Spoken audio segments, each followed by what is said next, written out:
great smell of a men's changing room, eh? And if you like the whiff of excitement, then hang on, because the next 40 minutes for you are going to be like a ride in Disney World, because our little saga of football in the 80s has arrived at season 82-83, and not that we knew it then, but it was an era of great changes, not just directors' boxes, but on the field. Shirts, which had once looked like this, the only words on them being 100% cotton, boil at 70 degrees, now started to look like this, weird incantations bearing much cash. And sooner or later, down this road, lay this sort of thing. But we're still a long way off from shirts going nuts. It is the summer of 1982, and somewhere out there, Graham Taylor is deeply in love with Elton John. Yeah, Watford were in the first division for the first time, and Graham, despite an apparent love of exotic drink, kept his football strictly meat and potatoes. Football is a simple game. It's a game for the man on the terraces. So I just want to get excited about the whole thing. I hate sophisticated football. Well, sophisticated Liverpool were out to defend the title with added emotion. Manager Bob Paisley was to retire at the end of the season. But not before witnessing the birth of the golden age of Ian Rush. Ian Rush! I watched Rush and thought, no pace, can't head it, can't score. They'll get rid of him at the end of the season, and shows you how good I am at being a judge. Giants Manchester United, alright, slumbering Giants Manchester United, were without a trophy for 5 years, but they were starting to stir now. Feels great.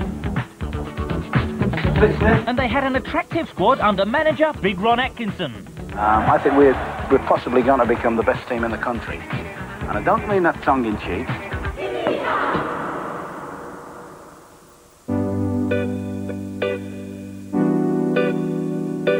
An early test for Champagne United as they take on an Ipswich team under the gaze of the greatest Old Trafford artist of them all. Wilkins. Coming up on the left is Arthur Albiston. And Mick Mills. And they got Whiteside. Walk this time looks for Brazil. Burley. And Gates. Oh, McQueen, and put in by Mariner. Ipswich equalise. Albiston. Wilkins. And the shot was deflected off John Walker. There's a bit of trouble there. And a goal. Steve Coppell. Robson. Oh, I say there's a gap there. And Whiteside. Whiteside's performance prompted predictable comparisons with fellow Irishman George Best. When I first saw him, I thought the one thing that he needed was sharpening up. But the more I see him, he's obviously working on it, and he looks very sharp as well. For a big, strong lad, tremendous. Apart from both of us coming from Belfast, apart from both of us being spotted by Bob Bishop to start, apart from both of us going to Manchester United, apart from both of us playing for Northern Ireland, apart from both of us liking a drink, we've absolutely nothing in common at all. Liverpool travelled to the Vetchfield to take on Swansea City, who are still fanning the embers of their top-flight dream. Rush and Co, as ever, were to be the wake-up call. Kennedy. Dalglish. Kennedy. Oh, back off Davis and touched in by Ian Rush. Now Souness. Low in again for Kennedy, that's dangerous. And pulled back for Rush to turn in number 2. From a very good ball by Dalglish.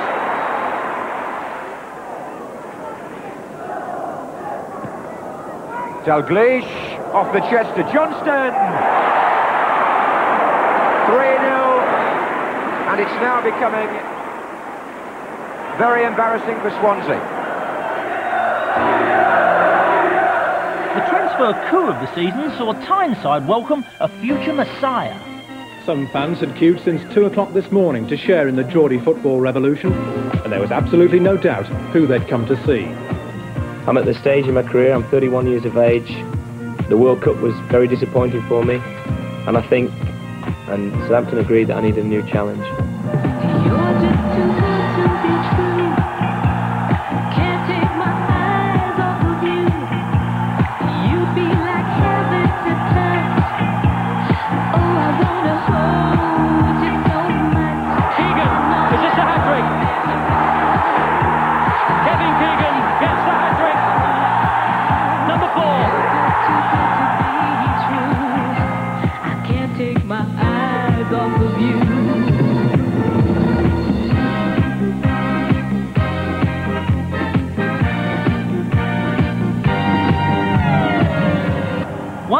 commentator remained underwhelmed. The New England boss, Bobby Robson, who flatly snubbed Keegan when he named his first squad. What upset me was the way I heard about it. I mean, a 10p phone call from the FA is not a lot to ask. OK, Kev. And I found out it through you people, through the media. OK, Kev. And that's what annoyed me. The fact I'm left out, I'm big enough to accept that. OK, Kev. OK. At 31, as I said, you know, and a new manager, he's got new ideas. All right, Kev. But that's just the way I found out. All right, annoying, you know. Communication let me down. But maybe the reason Robson had not spent that 10p was because he was skint. He was still taking the tube to the office. We're up to the Ideal Home exhibition. No. You're going home, are you? Marks and Sparks. Oh, dear. Marks and Sparks. It unfortunately, sadly, it got off to a bad start, and it went against us both really in many ways. It was rather sad, and, you know, he came out that Bob hadn't rang him and told him about it, and there's a point to that, I guess. European Cup holders Aston Villa take on FA Cup holders Spurs at Villa Park, with referee Clive Thomas... Well, with referee Clive Thomas. Was Wick fouled? Penalty. Peter with his eyes tell the story. Yeah, right, ref, penalty. And Gordon Cowans, who missed one last week at Norwich when he hit the post, tries to make up for that, and does. Oh, good running by Cowans. Number 2! And Gordon Cowans gets his second. Peter With on the chase. And Shaw, Gary Shaw, and Tony Morley. 3-0. Spurs are pulled apart now. Mortimer, surging run. Shaw's on the far side. Shaw! Brilliant goal.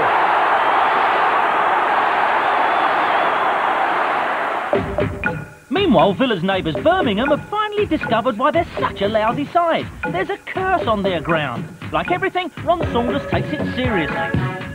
We've had a healer walk on the pitch and do her thing. We've even had the latest Madame Rosina, who is a horoscope person, come along and do her thing. And we've had just about everything, even the gypsies have come. They're painting the soles of the boots red, they're touching sides of a lucky coin, and they're hanging crucifixes on the floodlights. They were going to put them on the goalpost, but the goalkeeper hates crosses. You know, I think it'd be an absolutely foolish person that says they don't believe.